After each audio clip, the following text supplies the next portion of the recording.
ජීවිතේ මිනිස්සු ප්‍රශංසා කරන්න කටින්මයි නින්දා කරන්නේ. අපිට හොඳ නොකියපු කවුරුවත් බැනලා තියෙනවා.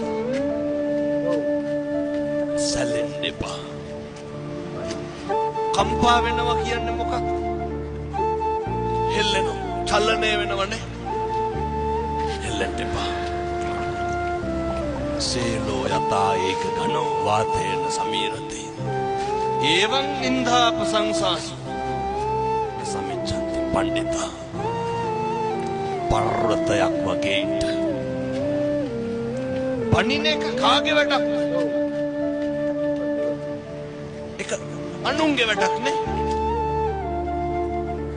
මොකටද අපි කුලප්පු වෙන්නේ? අපි කවදාවත් යම්මලා තාත්තලා ඔය කටින් කුණු හරපයක් කිව්වනම් කිව්වේ අපිට දානුන්ටද? අපි අපිට කුණු හරපෙන් බැන ගන්නවද? කාටද කුණු හරපෙන් බණි? මේ පැත්තේ උදවිය නම් තම තමන්ට බැන ගන්නවත් දන්නේ මං කියන්නේ මේ. ඒ වණෙක් පැතිවල එහෙම නැහැ.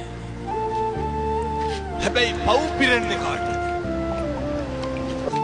අපිටනේ පව් පිරෙන්නේ. මොකටද දැන් අනුන්ට බැනලා අපි පව් පුරවගන්නේ? ඕක නවත්තන්න. බණින එක නවත්තන්න. කුණු හරප්ප කියන එක නවත්තන්න.